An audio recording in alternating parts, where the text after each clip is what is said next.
संदेश भेजा था और उस समय भी आपने शुभकामना संदेश में लिखा था कि ये बात जोरदार ताली होनी चाहिए। माननीय सांसद जी के प्रत्येक माध्यम से की है। सुबह से ही पूरी व्यवस्थाएं आप देख रहे हैं। ये प्रभु श्री राम जी का प्रतिमा आशीर्वाद के स्वरूप भेंट कर रहे हैं। तालियां आपकी गड़गड़ा। जन्मदिन के उपलक्ष्य में सर आप भी कर लीजिए सर।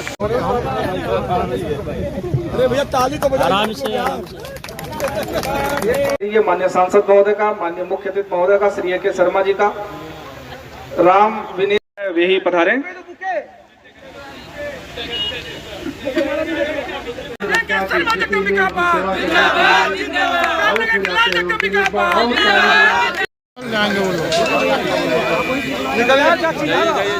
निकलिए निकलिए। अच्छा सर आपसे भी मिलेगा। रिंकू आइए, चलिए चलिए आइए मैडम। चाची इधर अरे भैया रिंकू आइए, चलिए चलिए आइए मैडम। क्या बढ़ाते नहीं जल्दी आइए। अजय साहब आप भी बैठवाइए कुछ। चलिए। और ये 500 रुपए का सम्मान हमारे बड़े भैया युवा नेता श्री लोकप्रिय सांसद श्री जगदम्बिका पाल जी का हमारे ऊपर व्यक्तिगत बहुत स्नेह रहा है। मैं जब दिल्ली में अधिकारी था तब से लेकर के यहाँ राजनीति में आया तब से, और बाद में मैं सिद्धार्थनगर जिले का प्रभारी मंत्री बना। उस पूरे समय काल में उनका बहुत ही समर्थन, बहुत ही स्नेह, बहुत ही प्यार हमको मिला है। मैं पहले भी जब सिद्धार्थनगर ज़िले में आता था तो 10-10 किलोमीटर, 20-20 किलोमीटर पहले जा कर के मुझे लेने के लिए वो खड़े रहते थे घंटों घंटों। ऐसा स्नेह बहुत कम लोगों को मिलता है। उस स्नेह के चलते जब उन्होंने मुझे बताया कि हमारा जन्मदिन 2 तारीख को आ रहा है, जनवरी को आपको आना होगा, तो मैं बहुत ही खुश हुआ और मुझे सौभाग्य है मेरा कि मुझे उनके आज के जन्मदिन में शामिल होने का अवसर मिला। ईश्वर उन्हें 75 साल की उम्र में भी जो ऊर्जा ईश्वर ने दिया है, स्वास्थ्य दिया है, दौड़ते रहते हैं, जन सेवा के लिए निरंतर प्रयासरत रहते हैं।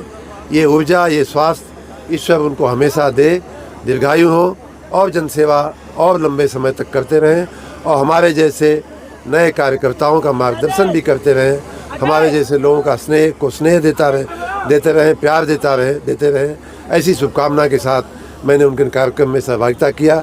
उनको फिर से मैं बहुत बहुत धन्यवाद देता हूं और डुमरियागंज लोकसभा की जनता को भी मैं बहुत बहुत बधाई देता हूं कि उनको ऐसे मेहनती और कर्मठ सांसद मिले हैं। मैं उन्हें फिर से नमन करता हूं। ये मेरे लिए आशीर्वाद मुझे अपने कर्तव्य का और बोध दिलाता है।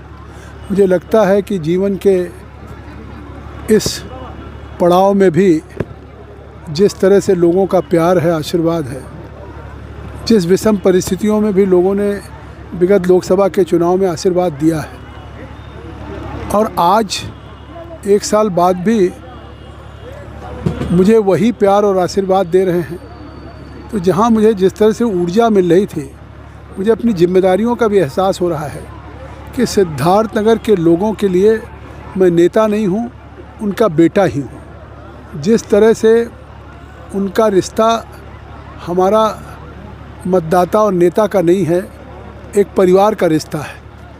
उनसे हमारा जो उनके प्रति एक जनता की अपेक्षाएं होती हैं, जनता के मन में जो चिंताएं होती हैं, उसके दर्द की अनुभूति मेरे दिल में होती है। तो ये संवेदना, उनकी पीड़ा, उनका दर्द मेरा मर्म बन जाता है। तो स्वाभाविक है कि मेरे लिए जीवन में न कोई उम्र की सीमा है, न मेरे लिए कोई पद की लालसा है और न किसी अधिकार की अपेक्षा है। मुझे तो केवल अपनी जिम्मेदारियों का एहसास हो रहा है कि जब इतना भरोसा, इतना प्यार है, तो कहीं न कहीं लोग के प्रति मेरी जिम्मेदारियां हैं, उनके सुख दुख में काम आऊँ। और ये प्यार कोई एक दिन में नहीं मिलता है। मुझे लगातार इस सीट पे 4थी बार जिताना और ये भी मेरे ऊपर ईश्वर की कृपा थी कि मैं कोई भी एक बार जीत जाता है तो दूसरी बार तीसरी बार तक वो अपने कहीं न कहीं लोकप्रियता के ढलान पे होता है। मुझे तो लग रहा कि सिद्धार्थनगर में एक बार मैं जितना लोकप्रिय था, दूसरी बार जीतने के बाद उससे भी ज़्यादा लोगों का प्यार मिला, तीसरी बार उससे भी ज़्यादा आशीर्वाद मिला, और चौथी बार जीतने के बाद जिस तरह का न कोई मेरे लिए जाति है, न मेरे लिए कोई बिरादरी है, न कोई बहुसंख्यक है, न अल्पसंख्यक है, यकीन करिए मेरे लिए सिद्धार्थनगर का ये महान, जो हमारी इतनी बड़ी संख्या में माताएं बैठी हैं, बुजुर्ग बैठे, नौजवान बैठे हैं, ये मुझे परिवार लगता है। और मैं ज़िंदगी में एज इज ओनली नंबर, मुझे लगता है कि उम्र के लिए मुझे सब ने आशीर्वाद दिया। प्रदेश के मंत्री, ऊर्जा मंत्री A.K. शर्मा जी ने आकर के आशीर्वाद दिया, लेकिन मैं उम्र मांगता हूँ या उम्र का आशीर्वाद मिल रहा, लेकिन मैं ईश्वर से उस उम्र के लिए शक्ति मांगता हूँ कि अगर मुझे उम्र दे रहे हैं तो मेरे में इतनी शक्ति हो कि मेरी उस शक्ति से, मेरे उस सेवा के व्रत से जनता का जो भरोसा है, जनता का जो विश्वास है, उसकी कसौटी पे मैं खरा उतर सकूं। यही मेरी अभिलाषा है। आज मुझे जो